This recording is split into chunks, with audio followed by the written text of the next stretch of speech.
Good morning. आज हम लोग अगला जो लेक्चर देखने जा रहे हैं आपके सिलेबस के हिसाब से, या जो टॉपिक हम पढ़ेंगे दैट इज, जैसा कि आपको दिख रहा है, that is hormonal control of ovarian function. यानी अंडाशय की जो कार्यकी होती है उसके हार्मोन द्वारा किस किस प्रकार से नियंत्रण और किस प्रकार से उसका नियमन होता है, ये सारी चीजें हम पढ़ेंगे। लेकिन इसके साथ मैं सोचता हूं कि जो फीमेल रिप्रोडक्टिव सिस्टम है उसका एक ब्रीफ आइडिया पहले अपन ले लें। हालांकि फर्स्ट ईयर में आपने जब एम्ब्रियोलॉजी पढ़ा था तो आपने मादा जननांग या ओवरी, है ना, उसके फंक्शन, ये सारी चीजें पढ़ी थी निषेचन की क्रिया से पहले, जब हम गैमेटोजेनेसिस पढ़ते थे। तो इससे पहले कि मैं एक्चुअल टॉपिक जो है हार्मोनल कंट्रोल पे आऊं, कुछ चीजें मैं ब्रशअप करना चाहता हूं, इसलिए मैंने इस लेक्चर को 2 पार्ट में बांटा है। आज हम पहला पार्ट पढ़ेंगे जिसमें हम जो बेसिक स्ट्रक्चर होता है फीमेल रिप्रोडक्टिव ऑर्गन का, या मादा जननांग की जो मौलिक संरचना होती है उसको हम पढ़ेंगे। और उसमें अगर ये आप समझ जाएंगे तो आपको एग्जाम के पर्पज से नहीं, आगे भी काम आएगा। टू द पॉइंट अगर हम सिलेबस के हिसाब से देखें तो वो टॉपिक तो हम कल पढ़ेंगे, लेकिन कुछ बेसिक चीजें जो क्लियर होनी चाहिए उसको समझने से पहले हम उसकी बात करेंगे। तो जैसे ये डायग्राम आप देख रहे हैं, है ना, ये देख रहे हो कि ये क्या है, ये हाइपोथैलेमस है, ये पिट्यूटरी है। अभी पिछले लेक्चर में हमने जब टेस्टिकुलर फंक्शन पढ़ा था, ब्रेशन की कार्यकी पढ़ी थी, तो हमने देखा था कि यहाँ से हाइपोथैलेमस से जीएनआरएच निकलता है, फिर वहाँ से पिट्यूटरी ग्लैंड है, वहाँ से 2 गोनेडोट्रोफिन्स निकलते हैं, एलएच और एफएसएच। तो वहाँ किन्हीं और अंगों को ये वो प्रभावित करते थे। मादाओं में, स्त्रियों में इनका जो नियंत्रण होता है मुख्य रूप से 2 होता है। एक तो ओव्यूलेशन की क्रिया होती है, यानी कि अंडोत्सर्ग की क्रिया होती है, और दूसरा अंडोत्सर्ग के साथ साथ शिशु जनन के लिए या शिशु को गर्भाशय में धारण करने के लिए, जो गर्भ धारण करने के लिए गर्भाशय में कुछ तैयारियां होती हैं, और उस तैयारियों की वजह से क्या होता, तैयारी होती है फिर खत्म हो जाती है, तो उसकी वजह से एक और क्रिया होती है जिसको हम ऋतु चक्र, मासिक चक्र या मेंस्ट्रुअल साइकिल कहते हैं। तो ये सारी बातें हम कल करेंगे या नेक्स्ट लेक्चर में करेंगे। अभी हम ये देखते हैं कि what is the structure of the female reproductive system, और वो एक संक्षेप में हम देखेंगे। तो देखिए, जो फीमेल रिप्रोडक्टिव सिस्टम है वो हमारे पेल्विक रीजन मतलब हमारी जो श्रोणी मेखला होती है ना, श्रोणी मेखला जहां से कि टांगे निकलती हैं, उसके बीच का जो स्ट्रक्चर होता है, जो उसको हम कहते हैं पेल्विक रीजन, पेट से नीचे वाला भाग। तो उसमें क्या होता है, एक जोड़ी अंडाशय होता है, यानी कि a pair of ovaries there, a pair of oviduct जिसको हम फेलोपियन ट्यूब बोलते हैं, फिर यूट्रस होता है यानी कि गर्भाशय होता है, फिर सर्विक्स होता है, सर्विक्स जो आगे की नाल होती है, फिर योनि होता है, और एक्सटर्नल जेनेटेलिया वगैरह होते हैं। तो ये जो आपके सामने मैंने फोटो लगाया है, ये अगर एक ह्यूमन बीइंग का जो गर्भाशय और सारा कुछ काट करके निकाला जाए तो ये ऐसा दिखेगा। अपने आप देख रहे हैं कि ये वाला जो है ये यूट्रस है, ये यूट्रस यानी गर्भाशय था, ये इसका अंडाशय है यानी कि ओवरी है, और ओवरी में आप के साथ देखिए ये है फेलोपियन ट्यूब। ये क्या है, फेलोपियन ट्यूब है ये वाला। इसमें आप देखिए कि ये वाला भाग इसका इस्थमस कहलाएगा, ये एम्पुला कहलाएगा, ये इन्फंड्यूलम कहलाता है, और ये फिम्ब्रिया कहलाता है। फिम्ब्रिया थोड़ा ढक गया है, उसकी जो संरचना आपको देखनी है तो सारा कुछ लेवलिंग किया हुआ। आप यहाँ देखिए कि ये यूट्रस का पार्ट है, यूट्रस का जो ऊपर वाला ये पार्ट फंडस कहलाता है। नीचे जो पार्ट देख रहे हैं आप, उसमें सबसे अंदर वाला जो लेयर होता है एंडोमेट्रियम होता है। तो एंडोमेट्रियम की जो लंबाई और लंबाई कह रहा हूँ, जो थिकनेस होती है, जो मोटाई होती है, वो मतलब मासिक चक्र के साथ वो बदलती रहती है। उसके नीचे वाला भाग मायोमेट्रियम से मसल्स वगैरह होते हैं, बाहर पेरीमेट्रियम होता है। और यहाँ देखिए कि आप ओवरी है, ओवरी जो है दो तरफ से अटैच होता है। एक तो ये यूट्रस से भी एक लिगामेंट से अटैच होता है, दूसरा कि ये पीठ की तरफ जो हमारा पेरिटोनियल वॉल होता है उससे भी अटैच होता है। तो उस प्रकार से ये फिक्स होता है। यहाँ देखिए ये फेलोपियन ट्यूब आपको दिख रहा है, ये फेलोपियन ट्यूब जिसको कि हम ओविडक्ट कह सकते हैं। तो ये ऊपर वाला भाग इस्थमस है, बीच का एम्पुला है, और ये इन्फंडिबुलम और फिम्ब्रिया है। बेसिकली जब ओवरी से अंडा निकलता है ना, जब अंडाणु निकलते हैं तो इसी फिम्ब्रिया द्वारा पिक किए जाते हैं और फिर इस प्रकार से यहाँ से गर्भाशय तक पहुंचाए जाते हैं। तो ये बेसिक स्ट्रक्चर है फीमेल रिप्रोडक्टिव सिस्टम की। अब ओवरीज क्या है, तो ओवरी का देखिए, मैंने जैसे कहा था कि ये जो पार्ट आप देख रहे हो ये है इसका गर्भाशय यानी कि यूट्रस। यूट्रस के साथ एक लिगामेंट के जरिए ये ओवरी जुड़ा हुआ है। यहाँ पर आपको जो ओविडक्ट है या जो फेलोपियन ट्यूब्स है उसका फिम्ब्रिया दिख रहा है, और अंडा जब अंडोत्सर्ग होगा ओवरी से तो इसका अंडा इसी रास्ते से यूट्रस तक पहुंचेगा। तो ये ovary are the primary female sex organ. ये ओवम प्रोड्यूस करते हैं और कुछ ओवेरियन हार्मोन्स भी प्रोड्यूस करते हैं। मतलब इसमें अंडाणु निकलते हैं और इसके साथ साथ कुछ मादा हार्मोन्स का भी स्राव ओवरी से होता है। जैसे मैंने कहा ये पेल्विक रीजन में एब्डोमेन से नीचे, एब्डोमेन में तो उदर का नीचे वाला जो भाग है उसमें पाया जाता है, और करीब करीब 2 से 4 सेंटीमीटर लंबा होता है। जैसे मैंने कहा ये लिगामेंट से जुड़े होते हैं, और प्रत्येक ओवरी जो है वो एपिथेलियम से जुड़ा होता है, और उसमें ओवेरियन स्ट्रोमा होता है। इसमें दो चीजें होती हैं ओवेरियन का पार्ट, एक पेरिफेरल कॉर्टेक्स होता है, एक इनर मेडुला होता है। तो कॉर्टेक्स और मेडुला क्या होता है ये आप जानते हो। जैसे कि देखिए ये वाला जो बाहर वाला जो पार्ट ये है, ये इसका कॉर्टिकल पार्ट या कॉर्टेक्स कहलाएगा, और बीच वाला भाग जो है वो मेडुला कहलाएगा। तो क्या लिखा हुआ है, ये पेयर में होता है, आपको पता है। ये जैसे कि वो होता है ना कि अपने बादाम जो होते हैं, आलमंड होते हैं, उसके शेप का होता है। इसकी हिस्टोलॉजी क्या है कि कॉर्टेक्स जो होता है उसके अंदर फॉलिकल्स और एक सेल होते हैं।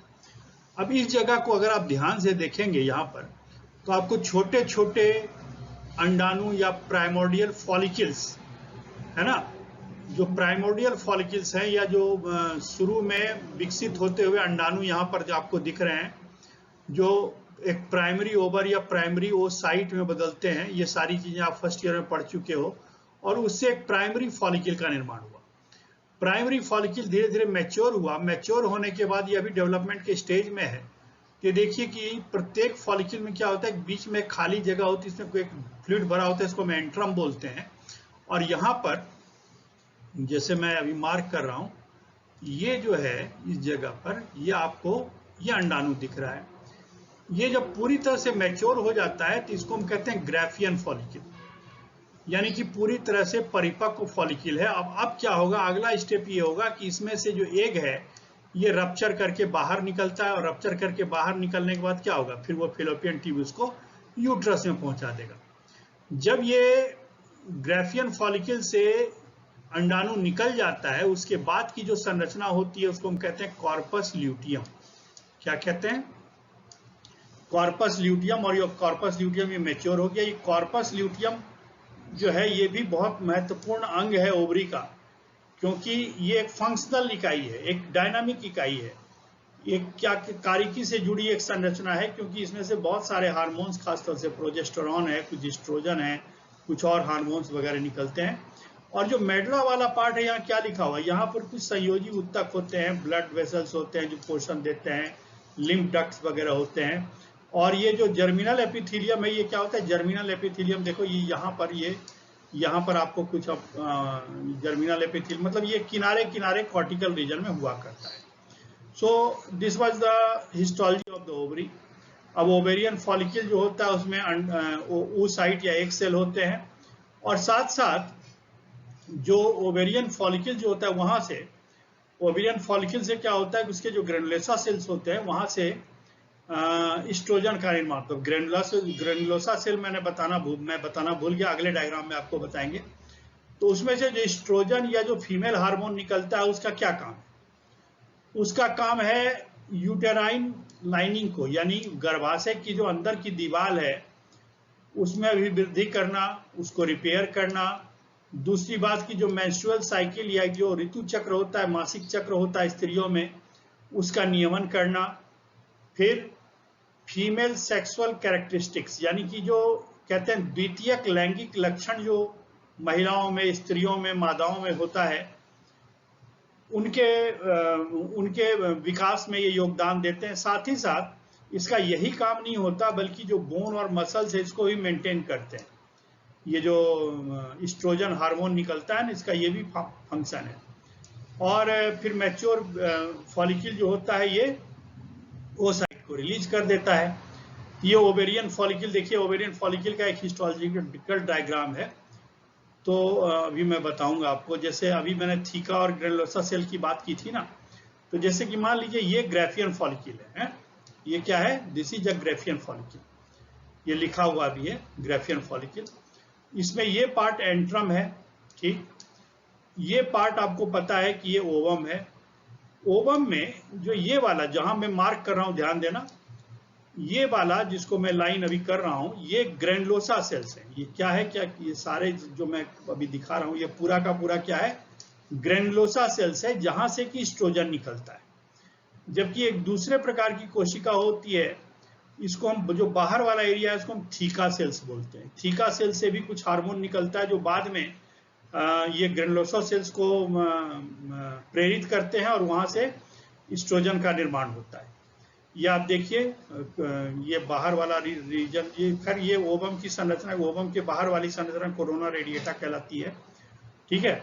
ये ओवेरियन डिस्चार्ज हो रहा था। यहाँ मैं क्या बताने की कोशिश कर रहा हूँ, क्यों स्लाइड लगाई थी, जो प्राइमोर्डियम फॉलिकल होता है, ये फॉलिकल है।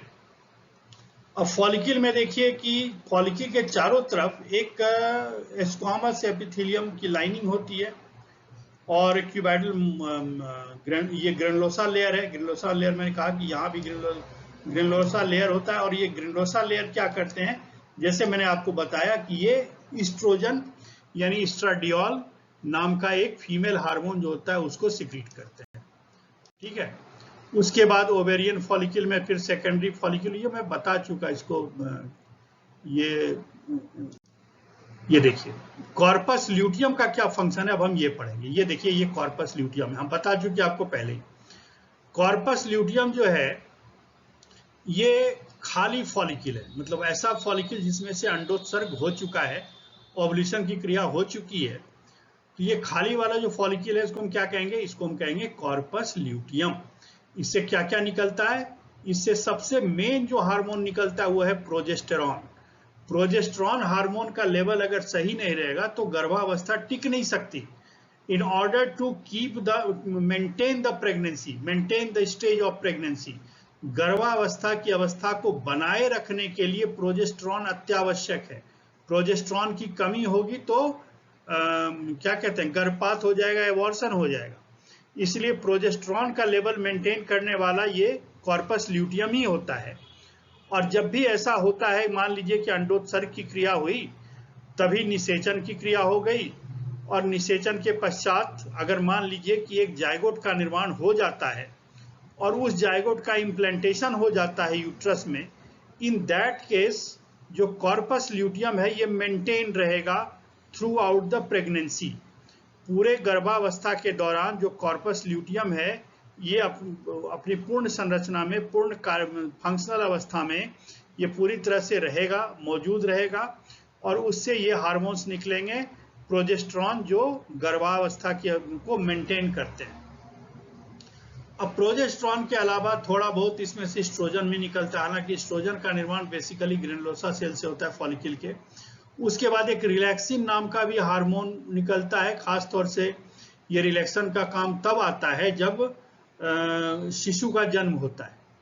उस समय यूटेराइन वॉल को, यानी कि गर्भाशय की दीवार को थोड़ा रिलैक्स करने के लिए, ताकि शिशु बाहर आ सके, उसमें रिलैक्सिन का काम होता है। और दूसरा एक इनहिबिन होता है, मतलब कि जब पिट्यूटरी से निकलने वाला हार्मोन FSH और LH जो है उसकी मात्रा यथेष्ट हो जाती है, यानी कि समुचित मात्रा में लेवल पर वो आ जाते हैं, तो उसके सिक्रीशन को रोकने का काम इनहिबिन करता है। ये हार्मोन भी यहाँ से निकलते हैं। तो 3-4 तरह के हार्मोन निकलते हैं।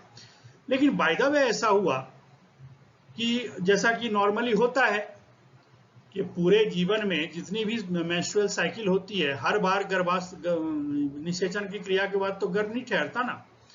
तो अगर अंडोत्सर्ग हुआ, निषेचन नहीं हुआ तो क्या हुआ, वो अंडा भी खत्म हो जाएगा और उसके बाद क्या होगा कि थोड़ी देर के पश्चात, कुछ दिनों के पश्चात, जो कॉर्पस ल्यूटियम है ये एक क्या कहे, एक स्कैर के रूप में, जैसे कहीं घाव खत्म हो जाता है तो वहां पर थोड़ा सा एक दाग नहीं रह जाता स्कार, उस प्रकार का जो स्कार है उस रूप में एक संरचना विकसित हो जाती है जिसको हम कहते हैं कॉर्पस एल्विकेंस। ये देखिए कॉर्पस एल्विकेंस, स्कार लाइक स्ट्रक्चर, ठीक है। फिर देखिए फिलोपियन डक्ट हम बता चुके, ये 10 से 12 सेंटीमीटर लंबे होते हैं। इसको ओविडक्ट भी कहते हैं। इंफ्रांडिलम क्या होता है, फिम्ब्रिया क्या होता है, स्टमस क्या होता है, ये हम पहले ही डिस्कस कर चुके हैं। उसके बाद जो फेलोपियन ट्यूब का फंक्शन क्या होता है, ऑब्वियस ही बात है कि जब अंडोत्सर्ग की क्रिया होती है तो अंडाणु जो है वो फिम्ब्रिया के द्वारा ही पिक किया जाता है। फिर क्या होता है कि उसके अंदर सीलिया होता है और उसके मस्कुलर एक पेरिस्टाल्टिक मूवमेंट होता है, पेरिस्टाल्सिस होता है, जैसे कि आहार नाल वगैरह में होता है। उसके मसल्स के पल्सेशन की वजह से वो मूव करता है। उसी प्रकार से जो स्पर्म है वो भी वो साइड तक पहुंचता है गर्भाशय से होकर के, और इसमें फर्टिलाइजेशन की क्रिया सामान्य तौर पर फिलोपियन ट्यूब और यूट्रस में ही होती है, यूट्रस के आगे वाले भाग में। फिर जाइगोट जो है यूट्रस तक पहुंचता है ओव्यूलेशन के 7 दिन के पश्चात। ओव्यूलेशन के बाद अगर निषेचन की क्रिया हुई तो 7 दिन के पश्चात वो जाइगोट जो होता है वो गर्भाशय में जाके इम्प्लांट हो जाता है। तो ये देखिए यूट्रस की एनाटॉमी है, यहीं से मेंस्ट्रुअल की साइकिल होती है, या यहीं पर जो जाइगोट होता है, जो फीटस होता है, जो निषेचित अंडा होता है, यही इम्प्लांटेशन होता है और शिशु के रूप में विकसित होता है। तो ये देखिए ये फिम्ब्रिया है, ये फेलोपियन ट्यूब है, और ये कहाँ खुल रहा है, ये यूट्रस में खुल रहा है। ये यूट्रस का अंदर से काट के दिखाया हुआ है। यूट्राइन कैविटी में एंडोमेट्रियम, मायोमेट्रियम क्या होता है हम आपको बता चुके। यहाँ सर्विक्स का कैनाल है, ठीक है। तो ये करीब करीब 3 इंच लंबा और 1 इंच थिक होता है। इसमें भी फंडस बॉडी और फंडस ऊपर वाला पार्ट इसका फंडस कहलाता है, ये वाला भाग इसका बॉडी कहलाता है, और नीचे वाला भाग जो है इसका सर्विक्स कहलाता है, ठीक है, जो आगे वेजाइना में यानी योनि में कंटिन्यू करता है। उसके बाद देखिए यूट्रस, ये हम बता चुके हैं, उसको उम्ब भी कहते हैं, गर्भाशय भी कहते हैं। ये नाशपाती के आकार का है, ये कैसे होता है हम बता चुके। ये पेल्विक वॉल से, मतलब जो पीछे पीठ के पीछे की तरफ जो पेल्विक गर्डिल होती है वहां पर के वॉल से लिगामेंट के जरिए जुड़ा होता है। इसमें 3 लेयर होता है, हम आपको बता चुके, पेरीमेट्रियम, मायोमेट्रियम और एंडोमेट्रियम। और एंडोमेट्रियम जो होता है, जैसे मैंने आपको पहले ही बताया है कि ऋतु चक्र के दौरान या मासिक चक्र के दौरान लगातार उसका थिकनेस जो होता है बढ़ता घटता रहता है। ये हम पढ़ेंगे नेक्स्ट क्लास में डिटेल में, ठीक है। तो ये देखिए एंडोमेट्रियम में क्या होता है, एक सिंपल कॉलमनर एपिथेलियम है, ये देखिए ये वाला पार्ट है ना। उसके बाद कुछ कनेक्टिव टिश्यू होते हैं इसके अंदर, है ना। इसमें ये वाला जो है ये फंक्शनल लेयर है। ये यहाँ तक का जो लेयर है ये बेसिकली इसका फंक्शनल लेयर है, जिसको हम स्ट्रेटम फंक्शनैलिस कहते हैं, ठीक है। और नीचे वाला जो पार्ट है ये बेसल लेयर है। तो जो फंक्शनल लेयर है ये तो मेंस्ट्रुअल साइकिल, मेंस्ट्रुएशन के दौरान, यानी कि जब ऋतु चक्र होता है तो ये झड़ करके यहाँ से ऊपर से खत्म होकर के निकल जाते हैं, जबकि ये जो है ये हर महीने रिप्लेस होता है, ये वाला पार्ट। फिर नीचे आप देखिए कि मायोमेट्रियम वाला पार्ट है, उसके नीचे क्या कहते हैं, पेरीमेट्रियम होता है। अब इसके बाद हम देखते हैं कि oogenesis की क्रिया क्या होती है। मेरे ख्याल से ये हम आपको फर्स्ट ईयर में काफी डिटेल में पढ़ा चुके हैं। ये जो पासिंग रेफरेंस है कि जो जर्म सेल्स होता है, योग सेक होता है ओवरी में, वहां से माइग्रेट करते हैं, वहां पर जाके एग सेल्स या ओवोनिया बनाते हैं, इसको प्राइमोर्डियल एग सेल कहते हैं। प्रत्येक यूट्रस में, ये गलती से लिखा गया, ये यूट्रस होना चाहिए, फीटस नहीं होना चाहिए। ये हर एक सॉरी ओवरी लिखाना चाहिए यहाँ पर। ओवजेनेसिस की क्रिया ओवरी में होती है। तो ये क्या होता है कि लाखों की संख्या में ओगोनिया प्रोड्यूस होते हैं, लेकिन ज्यादातर जो होते हैं उसमें एट्रेक्सिया हो जाता है, डीजेनरेट खत्म हो जाते हैं। कुछ उसमें से इमेच्योर एक के रूप में बदलते हैं जो प्राइमरी ओसाइट बनाते हैं। और आप ये मान के चलिए कि 2 लाख से लेकर के 20 लाख तक अंडे किसी भी स्त्री के बर्थ के टाइम में पाया जाता है। उसकी जो ओवरी होती है उसमें 2 लाख से लेकर के 20 लाख अंडाणु के प्रिमोर्डियल सेल्स होते हैं, लेकिन उस समय वो फंक्शनल नहीं होते, मैच्योर नहीं हो रहे होते हैं। जब प्यूबर्टी होती है, जब क्या कहते हैं लैंगिक रूप से वो स्त्री या मादा मैच्योर हो जाती है, होने लगती है, तो उसमें 60 से 80 हजार प्राइमरी फॉलिकल होते हैं। और उसमें से सिर्फ 400 यानी कि एक फीमेल के लाइफ टाइम में करीब करीब 400 टाइम्स मेंस्ट्रुअल साइकिल चलती है। जो ऋतु चक्र है करीब करीब 400 बार होता है और हर 400 बार में एक एक अंडा रिलीज होता है। तो कहने का मतलब कि कहाँ 20 लाख अंडे थे जन्म के समय, वो लैंगिक परिपक्वता या जिसको हम प्यूबर्टी कहते हैं, उस समय 60 से 80 हजार हो जाते हैं, लेकिन फाइनली 400 अंडे ही मैच्योर होकर के बाहर निकलते हैं हर मेंस्ट्रुअल साइकिल के जस्ट पहले। उसके बाद करीब करीब 20 प्राइमरी ओसाइट, सेकेंडरी ओसाइट बनते हैं हर महीने, लेकिन सिर्फ एक ही सरवाइव करता है और वो ग्राफियन फॉलिकल के रूप में मैच्योर करता है। कभी कभी 2 अंडे भी हो जाते हैं, इसलिए एक अंडोत्सर्ग में करीब करीब 2 अंडे भी निकल जाते हैं। फिर वो क्या होता है कि जुड़वा संतान होती है, बट ये कंडीशन बहुत रेयर होता है। और ये कहानी है मेरे ख्याल से, देखिए ये ओगोनियम है, प्राइमरी ओसाइट प्राइमोर्डियल सेल्स है। और ये क्या होता है, इसमें मल्टीप्लिकेशन डिवीजन होता है, मतलब ये माइटोसिस के जरिए 1 से 2, 2 से 4, ये हजारों लाखों बन जाते हैं। फिर उसमें से कुछ मैच्योर होकर के प्राइमरी ओसाइट होते हैं, फिर मियोसिस की क्रिया होती है, इसमें 2 स्टेज में मियोसिस होता है, ये पोलर बॉडी बनता है, फिर सेकेंडरी ओसाइट बनेगा, फिर एक पोलर बॉडी बनेगा, और फिर एक ओवम का निर्माण होता है जो मैच्योर एक सेल के रूप में बनता है। ये सारी की सारी क्रिया यहाँ पर आपको समझाई हुई है कि देखिए ये प्राइमरी ओसाइट है, प्राइमरी एक सेल है, ओसाइट है, उससे पहले बहुत सारे अंडे थे, फिर वो सेकेंडरी ओसाइट बनेगा, है ना, सेकेंडरी ओसाइट जो है फिर मैच्योर फॉलिकल बनेगा, फिर मैच्योर फॉलिकल जो है वो रप्चर हो जाता है, फिर उससे कॉर्पस ल्यूटियम बनता है। तो ये कहानी हम पढ़ चुके। ओजेनेसिस ये लिखा हुआ है बेसिकली कि ये ओजेनेसिस के द्वारा होता है ड्यूरिंग एम्ब्रियोनिक ग्रोथ। जब शिशु गर्भाशय में पल रहा होता है तो गैमिट मदर सेल्स या वो गोनिया या प्राइमर्डियल एग सेल जो होता है वो फीटस यानी कि जो शिशु मादा शिशु जो विकसित हो रही है गर्भाशय में, उसके ओवरी में खूब सारे होते हैं, मैंने कहा 20 लाख के आसपास। फिर ये मियोसिस होता है, उसके बाद 20 लाख जो होता है फिर घटता है प्यूबर्टी तक आने के बाद। फिर क्या होता है, जो प्राइमरी ओसाइट और सेकेंडरी ओसाइट बनने शुरू हो जाते हैं, ठीक है। और फिर टर्सरी फॉलिकल बनते हैं जो एक क्या कहते हैं, उस समय जो पुटिकाएं होती हैं, जो फॉलिकल्स होते हैं, उसमें एंट्रम होता है और उसमें फिर वो क्या कहते हैं, वो पूरा मैच्योर होता है अंडा, और फिर उसमें ग्राफियन फॉलिकल होता है। ग्राफियन फॉलिकल के बाद क्या होता है कि जब अंडोत्सर्ग होता है तो उसमें उसके बाहर वाला रीजन जोना पेलुसिडा का रहता है, उसके ऊपर कोरोना रेडिएटा होता है। ये सारी बातें हम आपको बता चुके हैं। फिर क्या होता है, ग्राफियन फॉलिकल जो होता है ओवुलेशन या अंडोत्सर्ग के दौरान रप्चर होता है और उसमें से अंडाणु बाहर आ जाते हैं जो फिलोपियन ट्यूब के द्वारा पिक किए जाते हैं, ठीक है। तो यही कहानी यहाँ दोहराई गई है मेरे ख्याल से। प्राइमरी ओसाइट होगा, सेकेंडरी ओसाइट होगा, है ना। तो शुरू में क्या होता है कि जो प्राइमरी ओसाइट होता है उसमें तो 46 क्रोमोसोम होते हैं, लेकिन जब सेकेंडरी, यहाँ देखिए 2n है, मतलब 46 क्रोमोसोम होगा। सेकेंडरी ओसाइट में वो मियोसिस या अर्धसूत्री विभाजन के कारण उसमें क्या होता है, उसकी संख्या आधी रह जाती है। और फिर आगे की कहानी आपको पता है, आप ये स्कूल से ही पढ़ते आ रहे हो। तो इसके साथ ही आज का लेक्चर मैं खत्म करता हूँ, कल फिर कंटिन्यू करेंगे इसको। Thank you very much.